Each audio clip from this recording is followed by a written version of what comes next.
Hello and welcome to the video lecture on reactive intermediates in organic chemistry, and today's topic is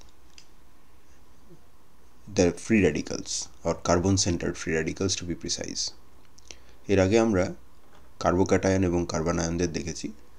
এখানে আমরা free রেডিক্যালদের নিয়ে আলোচনা করব। তো ফ্রি রেডিক্যাল কারা বা কি? রেডিক্যাল বা ফ্রি রেডিক্যাল হচ্ছে একটা মলিকিউলার এন্টিটি, যেরকম এক্সাম্পল হচ্ছে CH3 ডট বা SNH3 ডট বা Cl ডট, যার একটা আনপেয়ার্ড ইলেকট্রন থাকে।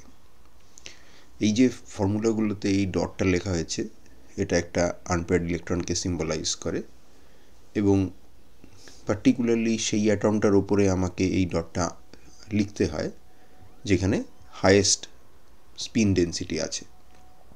স্পিন ডেন্সিটি তাহলে জিনিসটা কি? স্পিন ডেন্সিটি হচ্ছে আনপেয়ার্ড ইলেকট্রনের density at one particular position. এবং আমরা এখানে যে র্যাডিক্যালগুলো নিয়ে আলোচনা করব সেখানে স্পিন ডেন্সিটিটা ইউজুয়ালি কার্বনের উপরে থাকবে, অর্থাৎ আমরা এখানে কার্বন সেন্টার্ড র্যাডিক্যালদের নিয়ে আলোচনা করছি।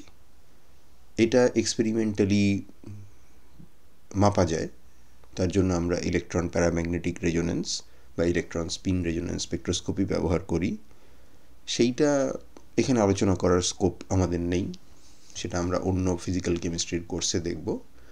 কিন্তু এই টেকনিকটা ব্যবহার করে আমরা একটা কেমিক্যাল স্পিসিসের মধ্যে যদি একটা আনপেয়ার্ড ইলেকট্রন থাকে, তাহলে সেটা কোন অ্যাটমের ওপরে লোকালাইজড আছে বা কোন জায়গা ধরে ডিলোকালাইজড আছে সেই রিজিয়নটাকে স্পেসিফাই করতে পারি।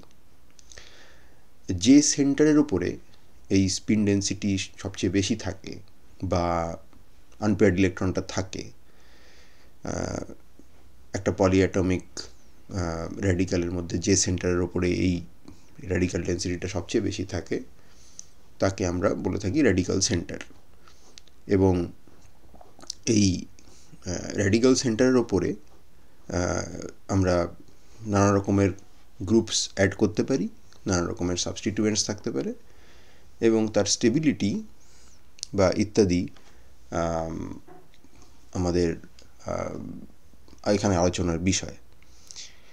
আমরা একটা ভেরি সিম্পল ফ্রি রেডিক্যালকে এখানে এঁকেছি, সেটা হচ্ছে CH3 ডট।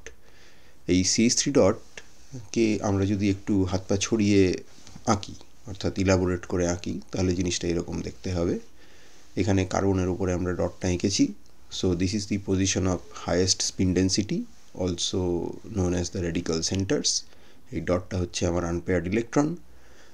বাকি যে তিনটে অ্যাটম আমরা এঁকেছি এখানে হাইড্রোজেন, তাদের যে নর্মাল ভ্যালেন্সি সেগুলো স্যাটিসফাইড হয়েছে, কিন্তু কার্বনের যে নর্মাল ভ্যালেন্সি টেট্রাভ্যালেন্সি সেটা এখানে স্যাটিসফাইড হয়নি। কার্বনের অক্টেট এখানে ফিল্ড আপ হয়নি। এখানে কার্বনের আশেপাশে 6টা ইলেকট্রন বন্ডেড 6টা ইলেকট্রন রয়েছে, 3টে বন্ডেড পেয়ার আর একটা আনপেয়ার্ড ইলেকট্রন রয়েছে, অর্থাৎ টোটাল 8-এর থেকে কম আছে, 7টা ইলেকট্রন আছে। এইখানে ফার্দার এগোনোর আগে আমরা একটা কনভেনশনকে ডিফাইন করে নিচ্ছি, যেখানে র্যাডিক্যালদের মধ্যে যখন কম্বিনেশান হচ্ছে তখন সেই রিয়াকশানটাকে আমরা কিভাবে রিপ্রেজেন্ট করব।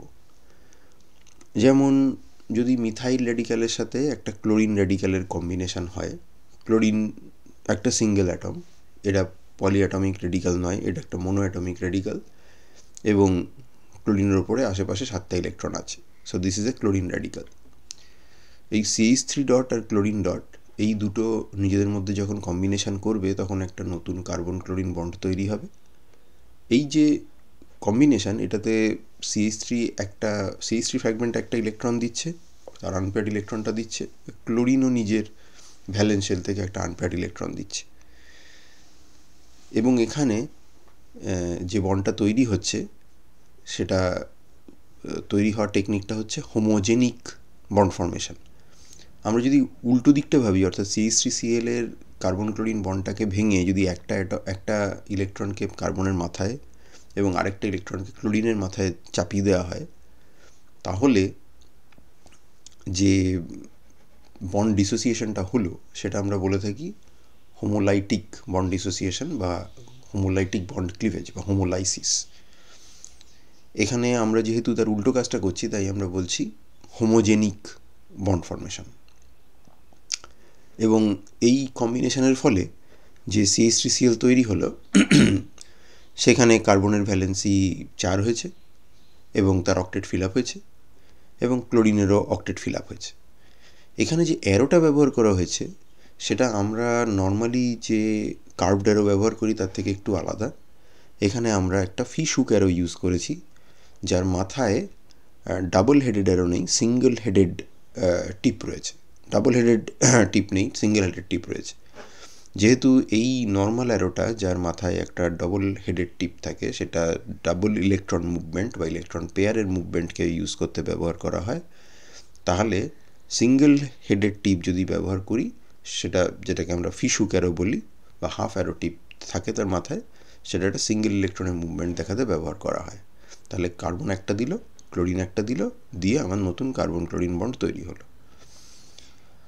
অল্টারনেটিভ ডেসক্রিপশন যেটা আমরা এখানে অনেক জায়গায় ব্যবহার করেছি, সেটা হচ্ছে, এবং সেটা ইকুয়ালি ভ্যালিড, ইকুয়ালি লজিক্যাল, সেটা হচ্ছে আমরা তো এই অ্যারো দিয়ে ইলেকট্রনের সোকল্ড ইলেকট্রন মুভমেন্টকে সিগনিফাই করি, যে কোথা থেকে কোথায় ইলেকট্রনের ডেন্সিটিটা ট্রান্সফার্ড হচ্ছে।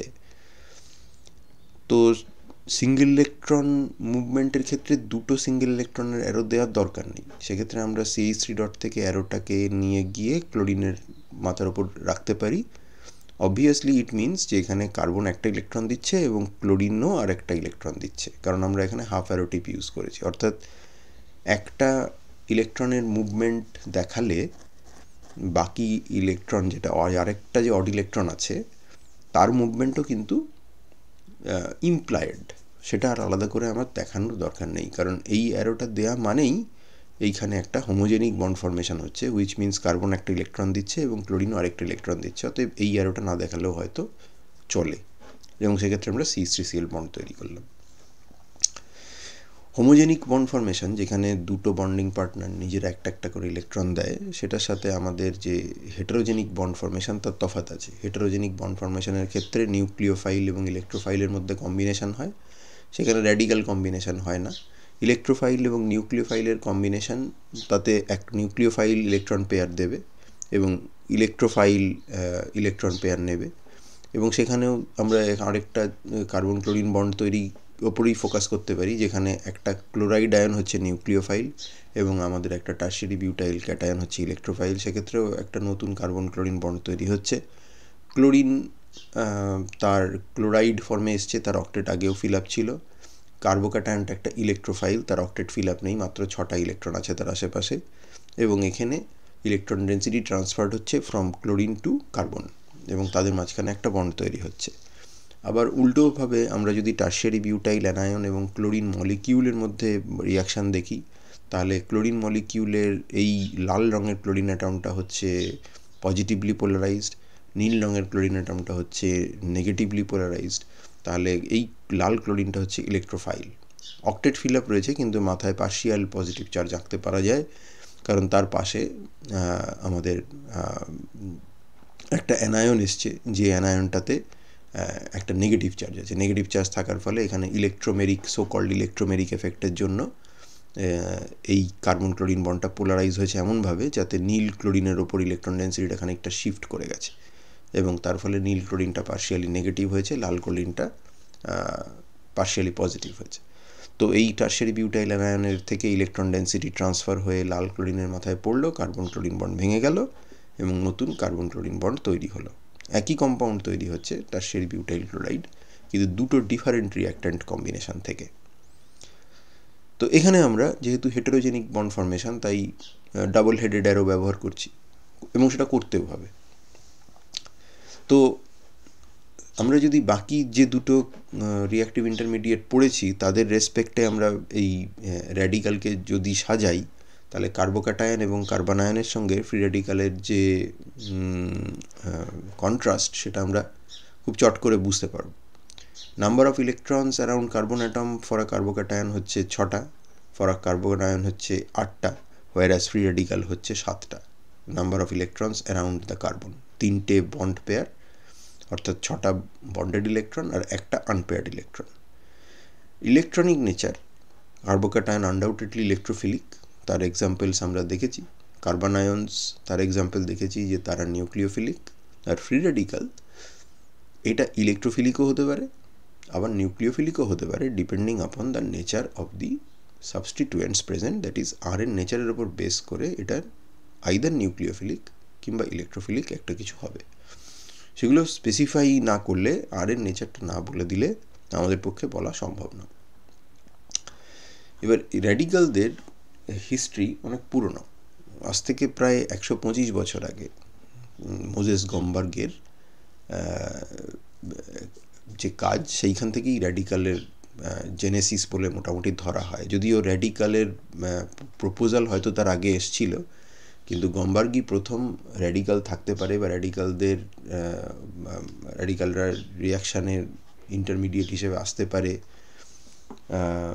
বা কখনো কখনো তাদেরকে হয়তো আইসোলেটও করা যায়, এই ধরনের একটা কনসেপ্ট দিয়েছিলেন। তো গমবার্গ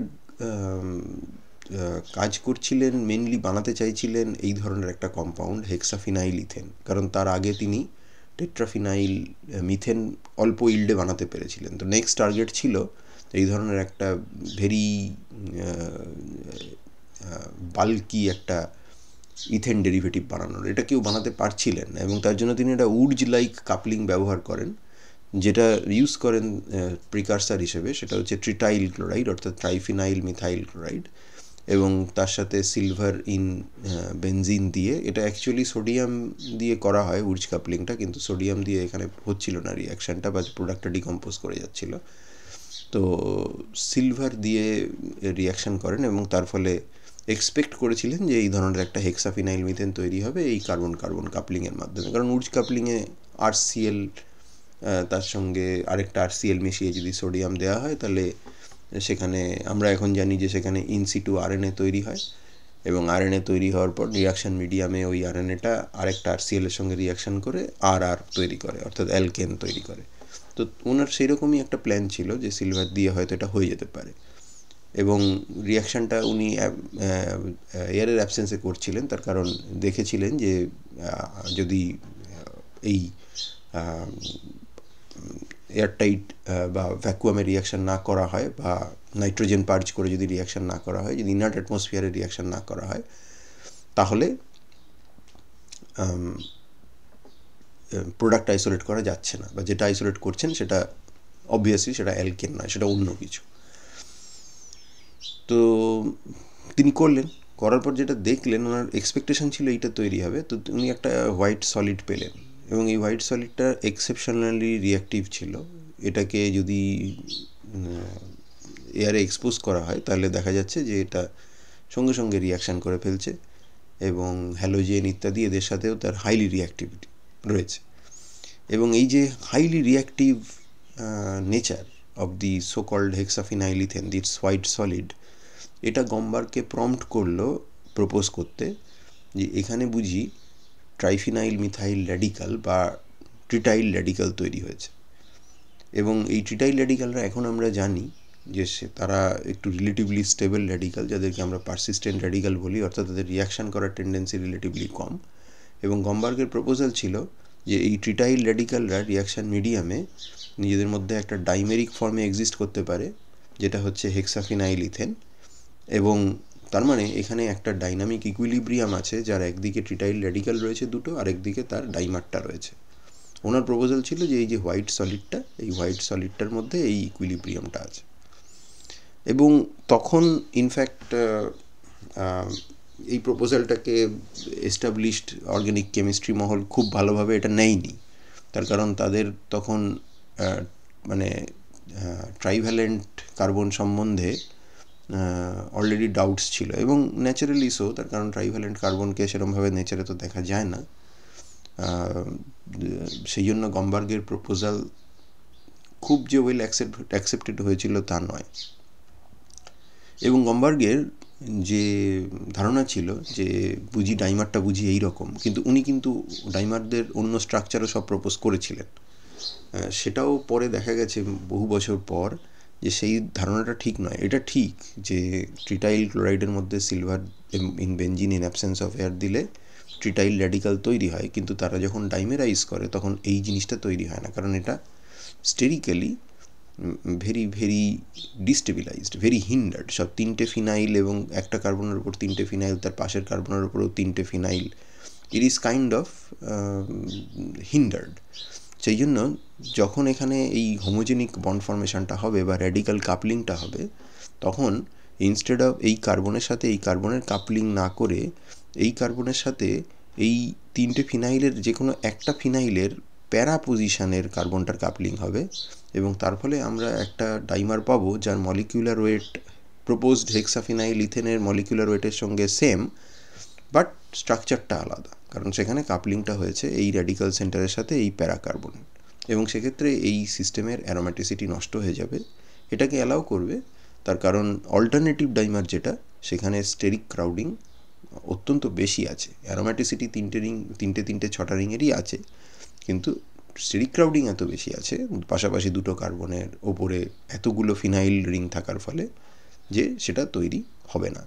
যখন আমরা একে এক্সপোজ করছি এয়ারে, তখন এই ট্রিটাইল র্যাডিক্যালরা অক্সিজেনের সাথে র্যাপিডলি রিঅ্যাক্ট করছে, করে একটা পারক্সাইড তৈরি করছে, এবং এই পেরক্সাইডকে যদি আমরা রিডিউস করি তাহলে ট্রাইফিনাইল মিথানল তৈরি হয়।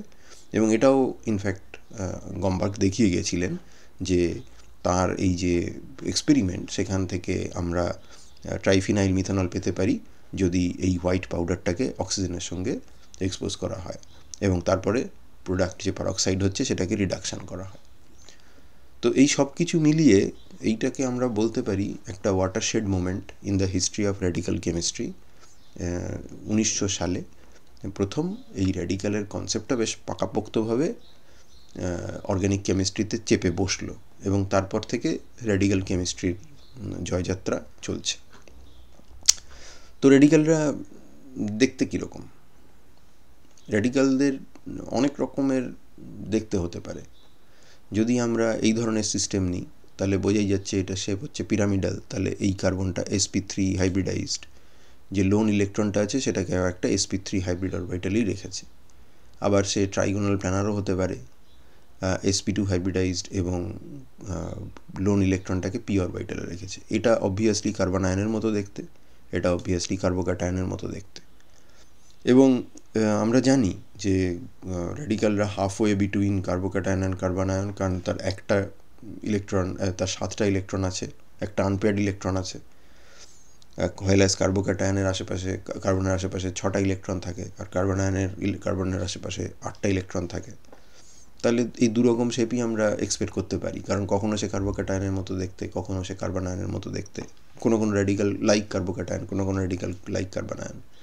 যদি ভিনাইল র্যাডিক্যাল হয় তাহলেও তার দুটো শেপ হতে পারে, sp হাইব্রিডাইজড এই কার্বনটা, পিওর p অরবিটাল, সেখানে একটা আনপেয়ার্ড ইলেকট্রন রেখেছে। আর যদি পেন্ট শেপ হয়, লিনিয়ার যদি না হয়, তাহলে sp2 হাইব্রিডাইজড এবং sp2-র ওপরে একটা ইলেকট্রন রেখেছে, একটা sp2 হাইব্রিড অরবিটালে। যদি অ্যালকাইন র্যাডিক্যাল হয়, অ্যালকাইনাইল র্যাডিক্যাল হয়, তাহলে sp হাইব্রিডাইজড কার্বন এবং sp হাইব্রিড অরবিটালে একটা ইলেকট্রন রেখেছে। ক্লাসিফিকেশন আবার যথারীতি প্রাইমারি, সেকেন্ডারি, টারশিয়ারি করা যাবে কার্বোক্যাটায়নের মতোই। Number of carbons attached with the radical centre, সেটা যদি নাম্বার অফ কার্বনস বা নাম্বার অফ সাবস্টিটুয়েন্টস তুমি যাই বলো, কার্বন না হয় এটা অন্য সাবস্টিটুয়েন্টও হতে পারে। তো সেক্ষেত্রে যদি 3খানাই হাইড্রোজেন থাকে তাহলে মিথাইল, যদি দেখা যায় 3টের মধ্যে একটাকে সরিয়ে একটা অ্যালকিল বা অন্য কোনো গ্রুপ এসছে তাহলে প্রাইমারি, যদি 3টে হাইড্রোজেনের মধ্যে 2টোকে সরিয়ে 2টো কার্বন নিয়ে আসো তাহলে সেকেন্ডারি, আর যদি 3টে হাইড্রোজেনকে রিপ্লেস করে দাও 3খানা সাবস্টিটুয়েন্ট লাইক মিথাইল দিয়ে দাও, তাহলে সেটা হচ্ছে টারশিয়ারি। যেমন এটা মিথাইল, এটা ইথাইল, এটা আইসোপ্রোপাইল, এবং এটা টারশিয়ারি বিউটাইল র্যাডিক্যাল। তো নাম্বার অফ সাবস্টিটুয়েন্টস গুনতে পারো বা নাম্বার অফ হাইড্রোজেন্স গুনতে পারো, দেখে ডিসিশন নিতে হবে। যদি দেখা যায় যে র্যাডিক্যাল সেন্টারের ঠিক পাশে একটা ডাবল বন্ড রয়েছে, অর্থাৎ অ্যালাইল সিস্টেমের অ্যালাইলিক কার্বনের ওপরে র্যাডিক্যাল রয়েছে, তাহলে তাকে আমরা বলবো অ্যালাইলিক র্যাডিক্যাল, যার সিম্পলেস্ট এক্সাম্পল হচ্ছে allyl radical itself, which is also a primary radical. যদি র্যাডিক্যাল সেন্টারটা একটা বেনজাইল লিক পজিশানে থাকে, অর্থাৎ ঠিক তার পাশে যদি একটা অ্যারাইল বা বেনজিন, একটা অ্যারাইল গ্রুপ বা একটা বেনজিন রিং থাকে, তাহলে তাকে বলা হয় বেনজাইলিক র্যাডিক্যাল, যার প্রাইম এক্সাম্পল হচ্ছে একটা বেনজাইল র্যাডিক্যাল এবং obviously also a primary radical. যদি আনপেয়ার্ড ইলেকট্রনটা is also a part of a alkene হয়, তাহলে সেই র্যাডিক্যালটা ভিনাইলিক বা alkenyl radical. Simplest case is vinyl radical, যেখানে R is equal to H. তো এর জিওমেট্রি আমরা বলেছি আইদার এটা এইরকম লিনিয়ার হবে, সেক্ষেত্রে hybridization of this carbon is SP, আর যে অরবিটালে ইলেকট্রনটা আছে সেটা হচ্ছে পিওর পি। আমরা এখানে এক্স ওয়াই জেড কোঅর্ডিনেট করে দেখিয়েছি যে এই সিস্টেমের এইটা এই এই কার্বনটা এসপি, এর পি জেড অরবিটালে ইলেকট্রন রেখেছে, তার মানে এর পি ওয়াই অরবিটালটা পাই বন্ড তৈরি করতে ব্যবহার হয়েছে। এবং এই ফিনাইল এইখানে যে ভিনাইল র্যাডিক্যালটা দেওয়া হয়েছে সেটাকে আমরা লিনিয়ার ফর্মে এঁকেছি। হাউএভার এটা কিন্তু বেন্ড শেপও হতে পারে, এবং বেন্ড শেপ যদি হয় তাহলে সেক্ষেত্রে তার হাইব্রিডাইজেশন চেঞ্জ হয়ে sp2 হবে, এবং সেই একটা sp2 অরবিটালে সেই ইলেকট্রনটাকে, আনপেয়ার্ড ইলেকট্রনটাকে রাখবে। এবার অ্যালকিনাইন র্যাডিক্যালটা মোস্টলি বেন্ড শেপের হয়, মানে তাদেরকে মোস্টলি এই অবস্থায় দেখতে পাওয়া যায়, কিন্তু তারা কার্বন আয়ন যেরকম ইনভার্সন করে ঠিক তেমনই এই বেন্ড র্যাডিক্যালটাও কিন্তু ইনভার্সন করতে পারে এবং তার ডায়াস্টেরিও আইসোমেরিক র্যাডিক্যাল তৈরি করতে পারে।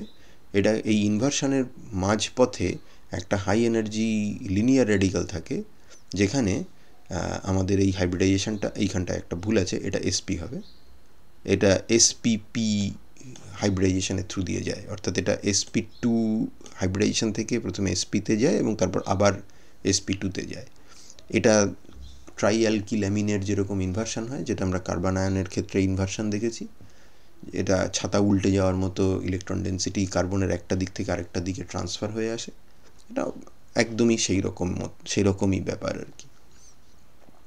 এটা এবং এটার এনার্জি হাই, এটার এনার্জি আরও লো, তাহলে এইখান থেকে এইখানে যাওয়ার সময় এইভাবে যাবে। এবার অবভিয়াসলি এই দুটোর এনার্জি কিন্তু সেম না, তার কারণ এরা হচ্ছে ডায়াস্টেরিও আইসোমার, এদের এনার্জি সেম না। কার্বন আয়নের ক্ষেত্রে আমরা দেখেছিলাম যে তারা হয় হোমোমার ছিল, আর তা না হলে তারা এনানসিওমার ছিল। এরা কিন্তু ডায়াস্টেরিও আইসোমার হবে, কারণ দেখো এখানে R2-র সঙ্গে আর একই দিকে আছে, আর লোন ইলেকট্রনটা আছে R1-এর সঙ্গে, আর এই র্যাডিক্যালটাতে R1-এর সঙ্গে আর একই দিকে আছে, আর R2-র সঙ্গে লোন ইলেকট্রনটা একই দিকে আছে।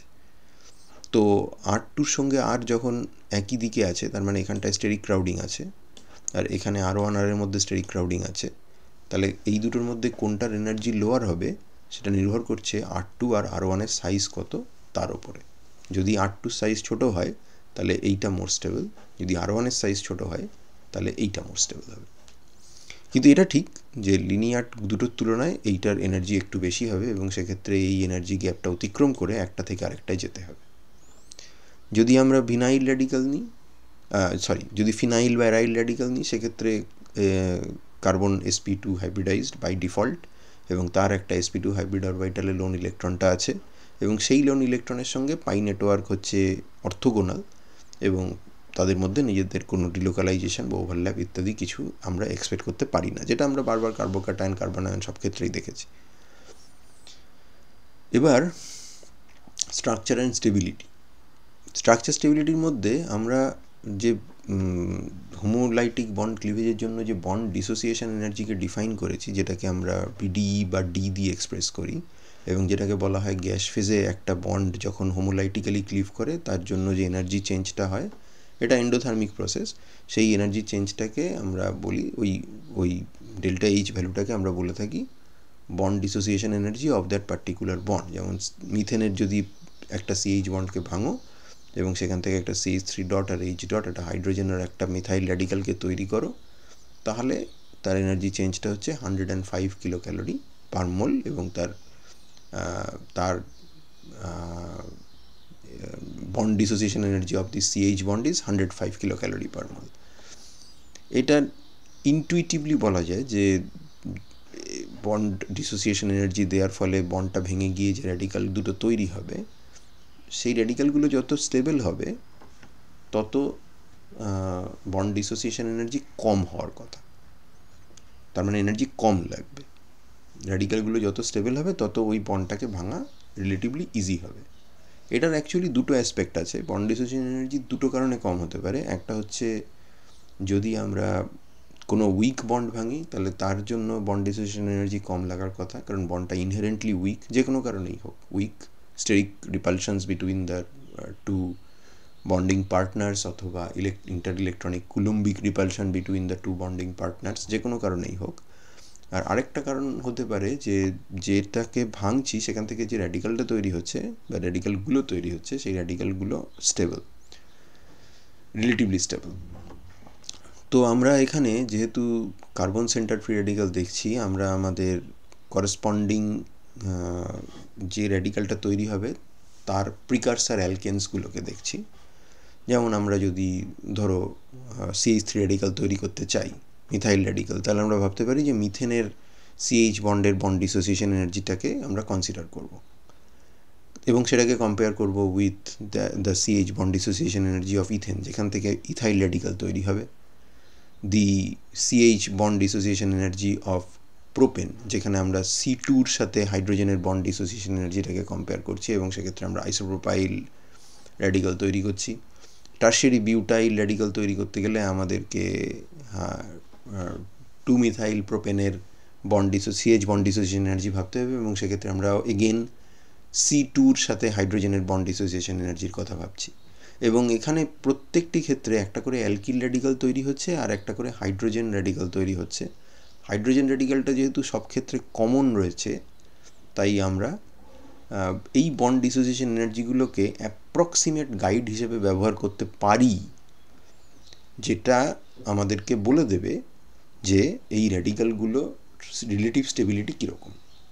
যদি বন্ড ডিসোসিয়েশন এনার্জি কম হয় তাহলে করেসপন্ডিং অ্যালকিল র্যাডিক্যালগুলো more stable compare to a situation যেখানে বন্ড ডিসোসিয়েশন এনার্জিটা একটু বেশি আছে। এবং আমরা যদি এই প্রথম 4টে এন্ট্রি দেখি তাহলে পরিষ্কার দেখা যাচ্ছে যে বন্ড ডিসোসিয়েশন এনার্জি কমছে, অর্থাৎ মিথাইল থেকে প্রাইমারি অ্যালকিল থেকে সেকেন্ডারি অ্যালকিল থেকে টারশিয়ারি অ্যালকিল, এই র্যাডিক্যালগুলোর ফর্মেশনের জন্য বন্ড ডিসোসিয়েশন এনার্জি কমছে। তাহলে আমরা এটা মোটামুটি বলতে পারি যে মিথাইল থেকে প্রাইমারি থেকে সেকেন্ডারি এবং সেকেন্ডারি থেকে টারশিয়ারি অ্যালকিল র্যাডিক্যালের স্টেবিলিটি বাড়বে। তাহলে এখন প্রশ্ন হলো কেন বাড়বে এই জন্য যে আমরা অ্যালকিল সাবস্টিটিউয়েন্ট যত বাড়াচ্ছি তত কার্বোক্যাটায়নের মতো সিস্টেমটা স্টেবিলাইজড হচ্ছে। তাহলে এটার জন্য প্রবাবলি দায়ী হচ্ছে হাইপার কনজুগেশন। এবং হাইপার কনজুগেশন যদি আমরা টারশিয়ারি বিউটাইল র্যাডিক্যালের ক্ষেত্রে ধরি, তো টারশিয়ারি বিউটাইলের যেটার শেপ নাকি পিরামিডাল, সেই পিরামিডাল শেপের টারশিয়ারি বিউটাইল র্যাডিক্যালের মধ্যে আমরা এইভাবে একটা সিঙ্গেল ইলেকট্রনকে ডিলোকালাইজ করতে পারি পাশের CH সিগমার ওপরে। এবং সেক্ষেত্রে আমরা এই যে সিঙ্গলি অকুপায়েড অরবিটালটা, এটাকে আমরা সিঙ্গলি অকুপায়েড মলিকুলার অরবিটাল বা সোমো বলতে পারি। তার পাশেই রয়েছে প্যারালাল একটা CH সিগমা। এই CH সিগমাতে দুটো ইলেকট্রন আছে আর সোমোটাতে একটা ইলেকট্রন আছে। এদের যখন ওভারল্যাপ হচ্ছে তখন একটা অরবিটাল নিচে নামলে একটা অরবিটাল ওপরে উঠলো, তাহলে দুটো ইলেকট্রন নিচে নেমে গেল এবং একটা ইলেকট্রন ওপরে উঠলো। তাহলে নেট আমরা একটা ইলেকট্রনের স্টেবিলাইজেশন পেলাম, কারণ দুটো নেমেছে একটা উঠেছে। এটাও stabilizing, but it is 1 electron stabilization, whereas কার্বোক্যাটায়নের ক্ষেত্রে hyper conjugation is a 2 electron stabilization. এটা আমরা আগে দেখেছি। তার ফলে এটা আমাদের মেনে নিতে কোনো অসুবিধে নেই যে হাইপার কনজুগেশন র্যাডিক্যালের ক্ষেত্রে স্টেবিলাইজিং ফিচার তো বটে, কিন্তু কার্বোক্যাটায়নের মতো অত এফেক্টিভ স্টেবিলাইজেশন ওর নেই। আর এই হাইপার কনজুগেশনটার জন্যই কিন্তু আমরা এটাও জাস্টিফাই করতে পারি যে যখন আমরা অ্যালকিল র্যাডিক্যালের শেপ দেখি তখন মিথাইল র্যাডিক্যাল হচ্ছে প্ল্যানার, কিন্তু যত আমরা মিথাইল র্যাডিক্যালের একটা করে হাইড্রোজেন সরিয়ে অ্যালকিল গ্রুপ আনতে থাকি তত সেটা পিরামিডাল হতে থাকে এবং পিরামিডাল নেচারটা ম্যাক্সিমাম দেখতে পাওয়া যায় আমাদের টারশিয়ারি বিউটাইল র্যাডিক্যালে। টারশিয়ারি বিউটাইল র্যাডিক্যাল পিরামিডাল, এটা আমাদের নর্মালি এটা একটু অদ্ভুত লাগে, কারণ হাইড্রোজেন থাকলে যদি প্ল্যানার হয় তাহলে দুটো হাইড্রোজেন, যে কোনো দুটো হাইড্রোজেনের মধ্যে বন্ড অ্যাঙ্গেল সেপারেশন হচ্ছে 120 ডিগ্রি। আমরা যদি CH3 গ্রুপ বসাতে থাকি তাহলে তাদের মধ্যে অ্যাঙ্গেল অফ সেপারেশন 120 না হয়ে পিরামিডালে সেটা 109 ডিগ্রি হয়েছে, অর্থাৎ দুটো গ্রুপ হাইড্রোজেন দুটো যত কাছাকাছি ছিল তার থেকে দুটো মিথাইল গ্রুপ কাছাকাছি চলে এসছে। তো সেটা তো হওয়ার কথা নয়, কারণ CH3 সাইজ তো হাইড্রোজেনের থেকে বড়। তাহলে হাইড্রোজেন যদি 120 ডিগ্রি তফাতে থাকে তো মিথাইলরাও 120 ডিগ্রি তফাতে থাকাই পছন্দ করবে, তারা খামোখা নিজেদের মধ্যে ঘেঁষাঘেঁষি করে আসতে যাবে কেন? আসবে এই জন্য যে যদি আমরা পিরামিডাল জিওমেট্রি অ্যালাউ করি তাহলে এই ধরনের একটা এই ধরনের একটা সিচুয়েশান আমরা পাবো যেখানে হাইপার কনজুগেশনের overlap between the CH sigma and the SP3 SOMO that is much better compare to what, compare to এইটা যেখানে এই সিএইচ সিগমার সঙ্গে পি অরবাইটালের ওভারল্যাপ হচ্ছে, কারণ আমরা এখানে কিন্তু প্ল্যানার র্যাডিক্যাল ধরেছি, অর্থাৎ দুটো CH3 মধ্যে অ্যাঙ্গেল হচ্ছে 120 ডিগ্রি এবং যে অরবাইটালটা ইলেকট্রনটাকে ধরে আছে, লোন ইলেকট্রনটাকে অর্থাৎ সোমোটা, সেটা হচ্ছে পি অরবাইটাল। এবং এখানে দেখো এই অরবাইটালের অ্যাক্সিস এবং এই অরবাইটালের অ্যাক্সিস তারা অনেক বেশি প্যারালাল কম্পেয়ার টু এই সিচুয়েশান যেখানে এই অরবাইটালের অ্যাক্সিস আর এই অরবাইটালের অ্যাক্সিস এরা কিন্তু প্যারালাল নয়, তার ফলে এইখানে ওভারল্যাপটা বেটার। এবং এইটাই is the motivation two adopt A pyramidal geometry compared to a planar geometry when you have groups that are capable of hyperconjugation with the radical center. তারপরে একটা এক্সাম্পল আমরা আলোচনা করেছি যেখানে দেখা যাচ্ছে যে আমরা মিথাইল র্যাডিক্যাল থেকে একটা করে হাইড্রোজেন সরিয়ে একটা করে ফ্লুরিন নিয়ে আসছি। তার ফলে প্রথমে তৈরি হয়েছে ফ্লুরোমিথাইল র্যাডিক্যাল, তারপরে ডাইফ্লুরোমিথাইল র্যাডিক্যাল, তারপরে একেবারে ফাইনালি গিয়ে ট্রাইফ্লুরোমিথাইল র্যাডিক্যাল। এবং এখানেও দেখা যাচ্ছে এই অলমোস্ট প্ল্যানার শেপ থেকে আমরা একদম পিরামিডাল জিওমেট্রিতে গিয়ে পৌঁছেছি এবং পিরামিডাল জিওমেট্রির টেন্ডেন্সি বাড়ছে যত আমরা ফ্লুরিনের সংখ্যাটা বাড়াচ্ছি। তো এর ব্যাখ্যা আমরা বেন্টস রুল থেকে দিতে পারি। বেন্টস রুল হ্যারি বেন্টের দেওয়া রুল, যে যদি কোনো দুটো এলিমেন্টের মধ্যে আমরা কোনো বন্ড তৈরি করি তাহলে যেটা মোর ইলেকট্রোনেগেটিভ এলিমেন্ট সেটা লেস ইলেকট্রোনেগেটিভ এলিমেন্টের এস পুওর অরবাইটালের সাথে বা পি রিচ অরবাইটালের সাথে বন্ড করার চেষ্টা করে, কারণ তাহলে তার ইলেকট্রোনেগেটিভিটিটা স্যাটিসফাইড হয়। এস ক্যারেক্টার যত বাড়ে তত ইলেকট্রোনেগেটিভিটি বাড়ে, তাহলে লেস ইলেকট্রোনেগেটিভ এলিমেন্টটা যেহেতু মোর ইলেকট্রোনেগেটিভ এলিমেন্টকে ইলেকট্রন দিতে বাধ্য, তাই লেস ইলেকট্রোনেগেটিভ এলিমেন্ট ডেলিভারেটলি মোর ইলেকট্রোনেগেটিভ এলিমেন্টের সাথে যখন বন্ড করে তখন পি ক্যারেক্টার বাড়িয়ে রেখে সেই হাইব্রিড অরবিটালটাকে ব্যবহার করে।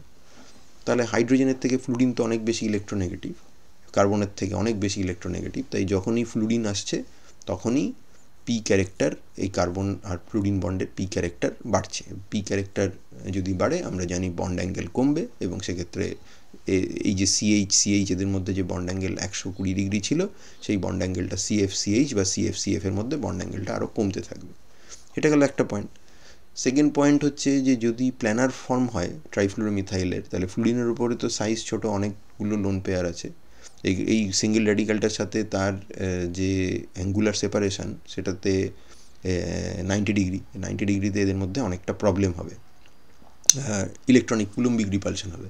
সেটাকে রিপালশনটাকে মিনিমাইজ করার জন্য পিরামিডাল জিওমেট্রি নেবে যেখানে অ্যাঙ্গুলার সেপারেশনটা এই লোন ইলেকট্রনটার সঙ্গে বেড়ে যাবে এবং পিরামিডাল শেপ নিলে কিছুটা কুলম্বিক রিপালশনের হাত থেকে ও রেহাই পাবে।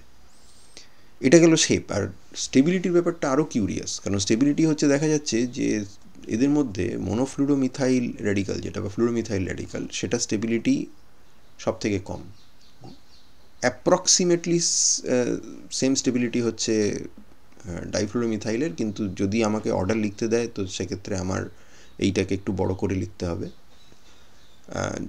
দুটোর মধ্যে খুব বেশি ডিফারেন্স নেই, কিন্তু যদি কোনটা লেস স্টেবল বলা হয় তাহলে এইটা। এবং তারপরে আসছে মিথাইল র্যাডিক্যাল আর তারপরে আসছে একদম শেষে আসছে ট্রাইফ্লুরোমিথাইল র্যাডিক্যাল। তার মানে এখানে হ্যাপহাজার্ড অর্ডার আছে, অর্থাৎ ফ্লুরিনটাকে আমরা যদি ফ্লুরিনের সংখ্যাটা বাড়াই তাহলে যে সিস্টেম স্টেবিলাইজড হচ্ছে সেটা কিন্তু নয়। স্টেবিলাইজড হচ্ছে যখন একটা ফ্লুরিন আছে, যখন দুটো ফ্লুরিন আছে তখনও সেটা CH3 থেকে বেশি স্টেবল, কিন্তু যখন তিনটে ফ্লুরিন আছে তখন সেটা CH3 থেকে কম স্টেবল হয়ে গেছে। তো এইগুলো কী হচ্ছে? এবং সবথেকে বড় কথা, ফ্লুরিন দিলে স্টেবিলাইজড হচ্ছে কেন? ফ্লুরিন দিলে স্টেবিলাইজড হচ্ছে এই জন্য যে তার কারণ হচ্ছে যে এই যে র্যাডিক্যাল সেন্টারের যে লোন ইলেকট্রনটা আছে সেটাকে আমরা সর্ট অফ ডিলোকালাইজ করতে পারি by using one of the lone pairs on the fluorine atom that is present. এবং এই ফ্লুরিনের থেকে একটা ইলেকট্রনকে আমরা এইখানে নিয়ে এলাম, হুইচ বাই ইমপ্লিকেশন মিনস যে এই ইলেকট্রনটা এইখানে যাচ্ছে এবং তার ফলে এখানে আমরা একটা ডাবল বন্ড করতে পারি এবং এর মাথায় একটা ডট আসবে অ্যান্ড দ্যাট উড মিন যে আমরা তারপরে রেজোনেন্স ক্যানোনিক্যালে এই যে পাই বন্ডটা আমরা এখানে তৈরি করেছি সেটাকে পুরোপুরি কার্বনের মাথায় তুলে দিতে পারি।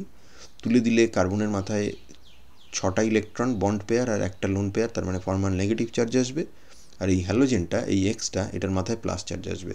তো এটাও তো একটা অল্টারনেটিভ বন্ডিং ডেসক্রিপশান। এবং যদিও এই ক্যানোনিক্যালের কন্ট্রিবিউশান কম, তার কারণ হেটেরোঅ্যাটম অক্টেট ল্যাক করছে, তবুও একটা কন্ট্রিবিউশান তো। এবং আমরা এখানটাতে একটা ডাবল বন্ডও পেয়েছি।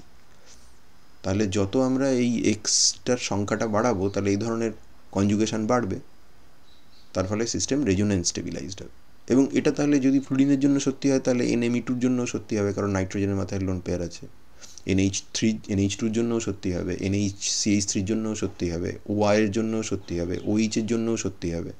সেকেন্ড রো এলিমেন্টগুলো, সেকেন্ড পিরিয়ড এলিমেন্টগুলোর জন্য সবার জন্যই সত্যি হবে। এবং ক্লোরিন টোরিন এদের জন্যও সত্যি হবে। কিন্তু ক্লোরিনের ক্ষেত্রে স্টেবিলাইজেশনটা হয়তো একটু কম হবে, কারণ কার্বন এবং ক্লোরিনের মধ্যে অরবিটাল সাইজের মিসম্যাচ রয়েছে।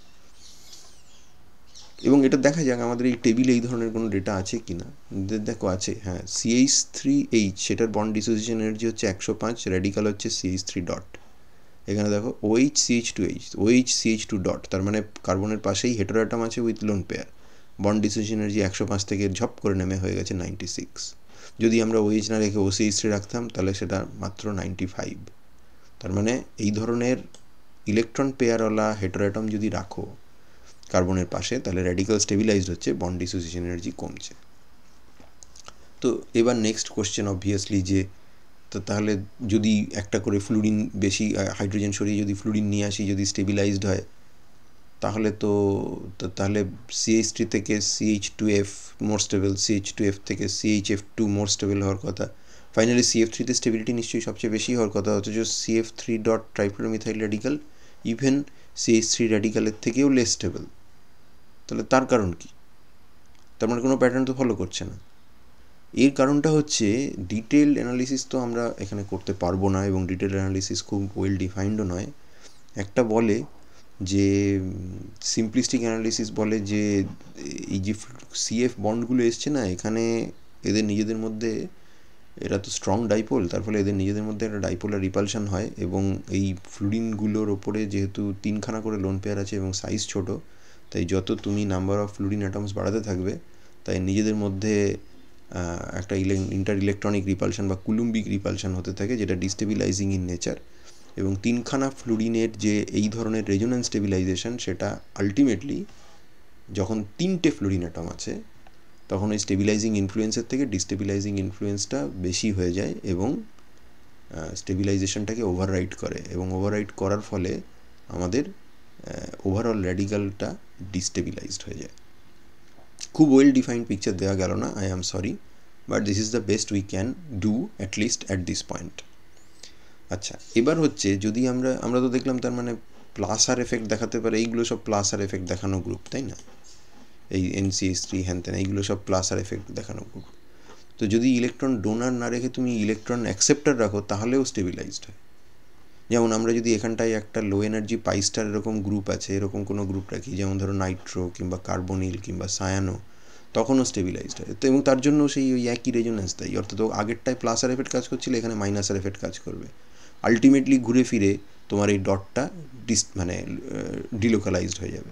এটা কীরমভাবে হচ্ছে? এখান থেকে একটা ইলেকট্রনকে এখানে দাও, তার মানে বেসিক্যালি এই পাই বন্ড থেকে একটা ইলেকট্রনকে এখানে দাও, তার মানে এখানে নতুন ডাবল বন্ড তৈরি হলো।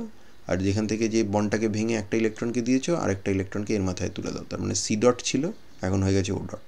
এখানেও তাই, একটা ইলেকট্রনকে এখানে দাও, এক পাই বন্ড ভেঙে একটা ইলেকট্রনকে এখানে দাও, CC পাই বন্ড তৈরি হলো, আর একটা ইলেকট্রনকে এর মাথায় তুলে দাও। তো এখানেও তাই, সায়ানাইডের ক্ষেত্রেও তাই। তো আবার দেখে নিই আমার টেবিলটায় দেখো এই যে CH3CO, তার মানে কিটোমিথাইল গ্রুপ আছে, পাশে CH2H, এই বন্ডের ডিসোসিয়েশন এনার্জি কম কম্পেয়ার টু CH3H, তার মানে CH3 র্যাডিক্যালের তুলনায় এই CH2 ডট, যার পাশে একটা ইলেকট্রন উইথড্রয়িং CH3CO গ্রুপ আছে, সেটা মোর স্টেবল।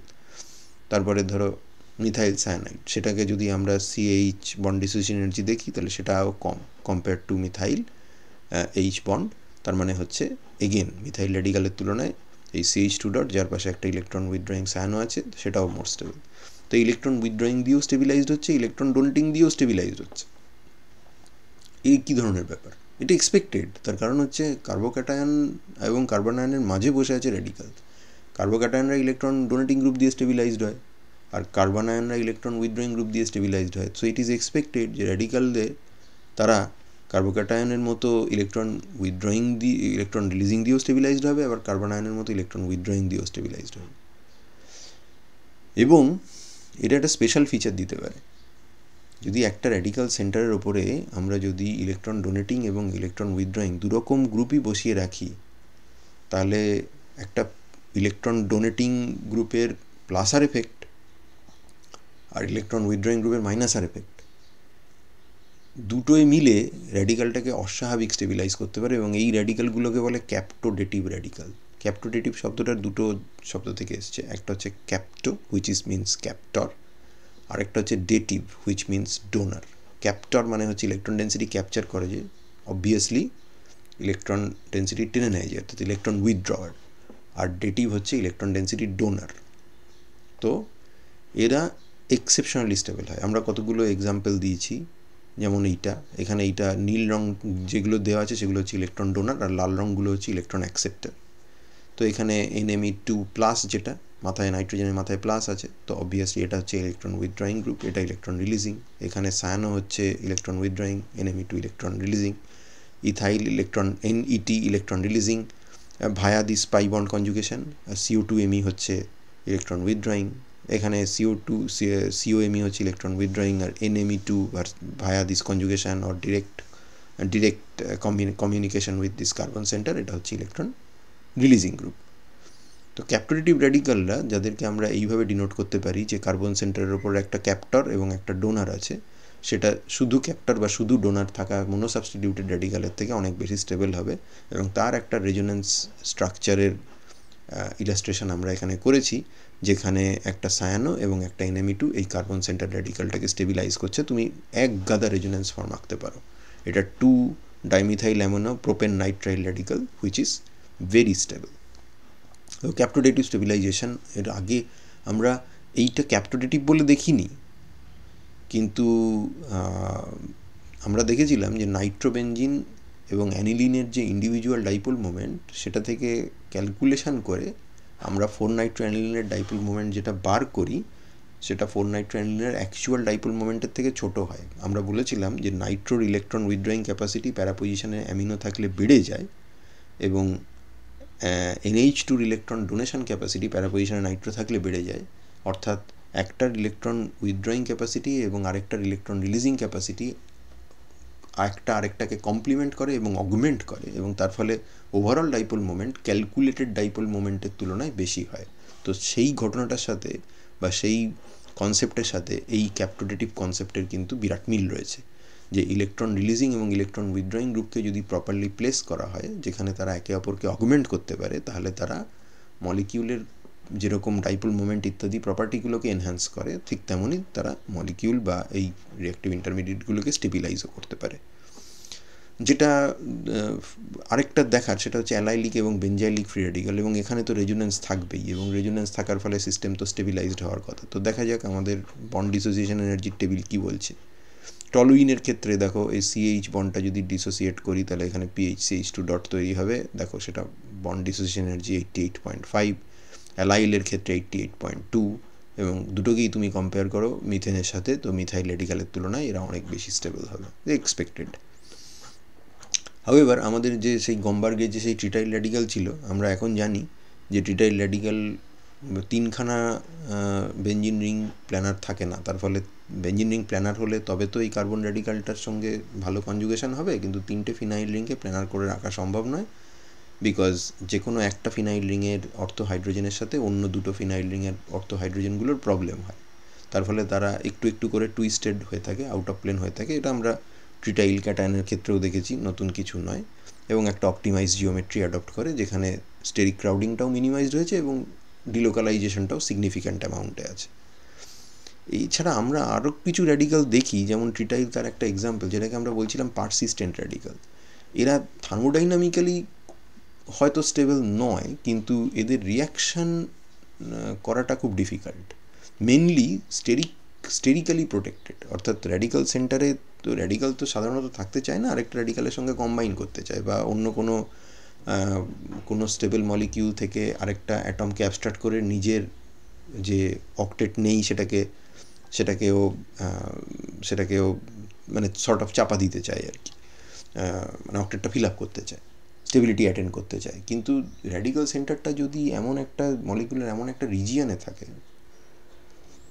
যেখানে অন্য কারোর পক্ষে অ্যাপ্রোচ করাটাই মুশকিল, তাহলে সেই র্যাডিক্যাল থার্মোডাইনামিক্যালি স্টেবল না হলেও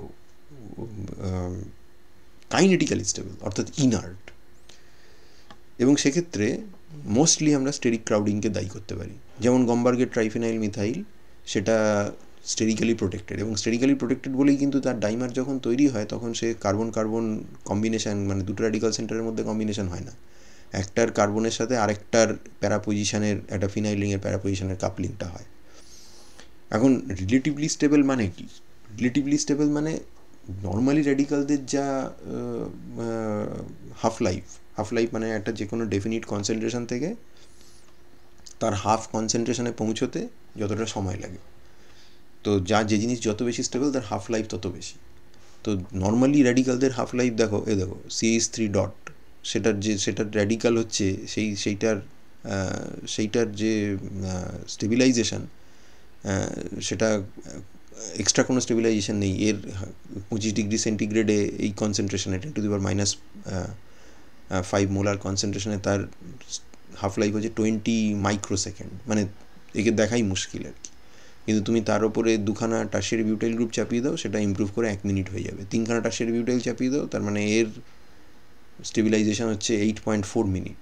তো এইগুলোকে আমরা বলে থাকি পারসিস্টেন্ট র্যাডিক্যাল, যারা পারসিস্ট করতে পারে, থাকতে পারে। এবার তাদের এক্সট্রিম এক্সাম্পলস হচ্ছে এই ধরনের DPPH বা tris-2,6-dimethoxyphenyl মিথাইল বা গ্যালভিনক্সিল। এগুলো স্টেরিক্যালি এত প্রোটেক্টেড এবং অলরেডি এখানে ইলেকট্রন ডোনেটিং গ্রুপ টুপ দিয়ে এমন সিস্টেম করা আছে, ডোনেটিং উইথড্রয়িং ইত্যাদি গ্রুপ দিয়ে এমন সিস্টেম করা আছে যে এইগুলো ইনডেফিনিটলি স্টেবল রুম টেম্পারেচার বা ইত্যাদিতে, এবং তার ফলে এদেরকে আমরা পারসিস্টেন্ট র্যাডিক্যাল বলে থাকি। Mostly these are sterically protected. গমবার্গের ট্রিটাইলও তাই, কিন্তু ট্রিটাইল আবার এতটাও স্টেবল নয় যে অক্সিজেন টক্সিজেনের সঙ্গে রিয়াকশন করবে না, কারণ অক্সিজেন নিজে হচ্ছে ট্রিপলেট, অর্থাৎ বাইরেডিক্যাল নেচার আছে, অথবা অক্সিজেন খুব হাঙ্গ্রিলি র্যাডিক্যালের সঙ্গে রিয়াকশন করে, এবং অক্সিজেনকে সেই জন্য র্যাডিক্যাল স্ক্যাভেঞ্জার বলা হয়। তো ট্রাইফেনাইল মিথাইলকে তুমি যদি অক্সিজেনের অ্যাবসেন্সে রেখে দাও তাহলে সে স্টেবল, বেঞ্জিন সলিউশনের মধ্যে, তাহলে সে স্টেবল। কিন্তু এয়ার দিয়ে দিলেই সে রিয়াকশন করে ফেলবে। এবার আমরা কতগুলো কেস স্টাডি দেখি আমাদের এইটা ভার্সেস এইটা। তো এটা ডাইবেনজাইলিক, আর এটা হচ্ছে সিম্পল আইসোপ্রোপাইল। তো ডাইবেনজাইলিকের রেজোনেন্স তো পাবো, আর এখানে আমরা হাইপার কনজুগেশন পাবো। 6টা হাইপার কনজুগেটিভ হাইড্রোজেন আছে সেকেন্ডারি, এটা সেকেন্ডারি কিন্তু ডাইবেনজাইলিক, তো অনেক বেশি স্টেবল হবে, রেজোনেন্স স্টেবিলাইজড হবে। অ্যালাইল, বেঞ্জাইল এবং tertiary butyl. Bond dissociation energy গাইডটা দেখি। বন্ড ডিসোসিয়েশন এনার্জিতে বলছে যে অ্যালাইল হচ্ছে 88.2, এটা 88.5 বেঞ্জাইলটা, আর টারশিয়ারি বিউটাইল হচ্ছে 95.7। তো টারশিয়ারি বিউটাইলকে নিয়ে কোনো প্রবলেম নেই, এই তিনটের মধ্যে এটা সব থেকে কম স্টেবল, কিন্তু এই দুটো very very close. To be honest এই দুগুলোর মধ্যে কম্প্যারিজন করাটা একটু ডিফিকাল্ট, যদি এক্স্যাক্ট ডেটা না থাকে তাহলে পারা মুশকিল আছে। টারশিয়ারি বিউটাইল হচ্ছে টারশিয়ারি এবং তার 9টা হাইপার কনজুগেটিভ হাইড্রোজেন আছে, এখানে বেঞ্জাইলিক রেজোনেন্স আছে, এখানে অ্যালাইলিক রেজোনেন্স আছে, ইকুইভ্যালেন্ট ক্যানোনিক্যাল, তাহলে সেটা মোর স্টেবল হবে। আমরা এই লজিক দিয়ে এগোতে পারি। বেঞ্জাইলিক র্যাডিক্যালের ক্ষেত্রে রেজোনেন্স তো হচ্ছে, এক্সটেন্সিভ রেজোনেন্স আছে, কিন্তু ইকুইভ্যালেন্ট ক্যানোনিক্যাল নয়। এই জিনিসটা একটু অন্যরকম, এটা র্যাডিক্যাল নয়, এটা হচ্ছে র্যাডিক্যাল অ্যানায়ন। হ্যাঁ, এটা র্যাডিক্যাল অ্যানায়ন, অর্থাৎ একটা ডটও আছে, তার পাশে একটা O- আছে। তো এটা সাইক্লোহেক্সানোন থেকে ডিরাইভ র্যাডিক্যাল অ্যানায়ন। সাইক্লোহেক্সানোনের মধ্যে যদি একটা ইলেকট্রন দিয়ে দাও, তো সাইক্লোহেক্সানোন কীরকম দেখতে? সাইক্লোহেক্সানোন তো এরকম দেখতে হবে। আমি একবার তোমাকে দেখিয়ে দিই। সাপোজ আমরা যদি সাইক্লোহেক্সানোন নিই, তাহলে সাইক্লোহেক্সানোন তো এরকম দেখতে হবে, যে কোনো একটা কিটোন আমরা নিতে পারি। তো সাইক্লোহেক্সানোন নিলাম, সাইক্লোহেক্সানোন নিয়ে তার মধ্যে যদি আমরা একখানা ইলেকট্রন দিই, তো সিঙ্গেল ইলেকট্রন ট্রান্সফার করতে পারে, ধরো সোডিয়াম বা ইত্যাদি একটা সিঙ্গেল ইলেকট্রন ট্রান্সফার করলো, নিজে সোডিয়াম প্লাস হয়ে গেল।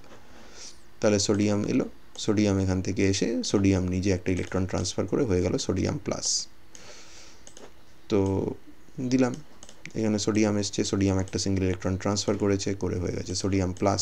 তো এই যে ইলেকট্রনটা এলো এটা কোথায় যাবে? এ তো লো এনার্জি একটা অরবিটাল আছে, সেটা হচ্ছে CO পাই স্টার। তো CO পাই স্টারে যাবে। তাহলে সিঙ্গেল ইলেকট্রন যদি আসে তাহলে আমরা ভাবতে পারি যে এই ছিল সিস্টেম। আগে আমরা এইখানে লোন পেয়ারগুলো এঁকে নিই। এইখানে ছিল এইটা, এই লোন পেয়ারটা এখানে অলরেডি ছিল একটা, আর তার পাশে আরেকটা লোন পেয়ার ছিল।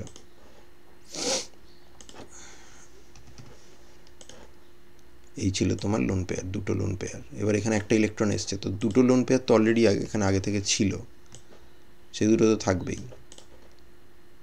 আর আমরা ভাবতে পারি এই পাই স্টার ইলেকট্রন ঢুকেছে, সিঙ্গেল ইলেকট্রন ঢুকেছে, মানে পাই স্টার গেছে ভেঙে, কারণ অ্যান্টিবন্ডিং ইলেকট্রন ঢুকিয়েছি।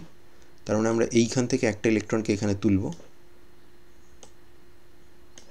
তো অটোমেটিক্যালি ইট মিনস যে আরেকটা ইলেকট্রন কার্বনের মাথায় যাবে, আর আরেকটা ইলেকট্রন সোডিয়াম দিয়েছে, সেটাকে আমরা অক্সিজেনের মাথায় দেওয়াটা পছন্দ করব। তার কারণ অক্সিজেন ইলেকট্রোনেগেটিভ। অক্সিজেন যদি ইলেকট্রোনেগেটিভ হয় তার মানে তার মাথায় এখান থেকে একটা ইলেকট্রন গেল, তার মানে 2 2 4 আর একে 5 নম্বর ইলেকট্রনটা এখানে এসছে, 6 নম্বরটা সোডিয়াম দিয়েছে, আর সিগমা বন্ডটা তো ছিলই। তার ফলে এর ফর্মাল চার্জ হয়ে গেছে এখন মাইনাস। কিন্তু পুরোটা শেষ হয়নি, কারণ আমরা যখন হোমোলাইসিস করেছিলাম পাই বন্ডের, তখন একটা ইলেকট্রন কিন্তু কার্বনের মাথাতেও আসার কথা, এবং সেইটা এইখানে এসছে, সেটা এসছে এইখানে। তার মানে এই দেখো র্যাডিক্যাল অ্যানায়ন তৈরি হলো। এটাকে আমরা বলি র্যাডিক্যাল অ্যানায়ন। যদি পজিটিভ চার্জ থাকে র্যাডিক্যালের সঙ্গে তাহলে তাকে আমরা বলি র্যাডিক্যাল ক্যাটায়ন। তো এখানে দেখা যাক আমাদের সাইক্লোহেক্সানন থেকে যে র্যাডিক্যাল অ্যানায়ন পেয়েছি এইটা, আর এটা আমরা পেয়েছি এই কম্পাউন্ডটা থেকে, এই কম্পাউন্ডটা থেকে পেয়েছি।